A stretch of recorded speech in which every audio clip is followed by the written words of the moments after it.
தென்னாடுடைய சிவனே போற்றி. தினம் ஒரு ஸ்தலம் பகுதியில் திருமூலர் அருளிய திருமந்திரத்தை பார்த்து கொண்டு வருகிறோம்.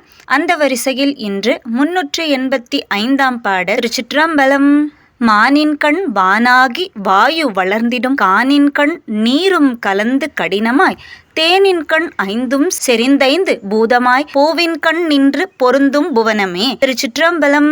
இப்பாடலின் பொருள், ஜோதி வடிவான இறைவனின் மாபெரும் சக்தியிலிருந்து ஒளியும் தோன்றி இரண்டும் கலந்து அதிலிருந்து ஆகாயம் உருவாகியது. ஆகாயத்திலிருந்து காற்று உருவாகியது. காற்றிலிருந்து வெப்பம் உருவாகியது. வெப்பம் குளிர்ந்து நீர் உருவாகியது. இவை நான்கும் கலந்து நிலம் உருவாகியது.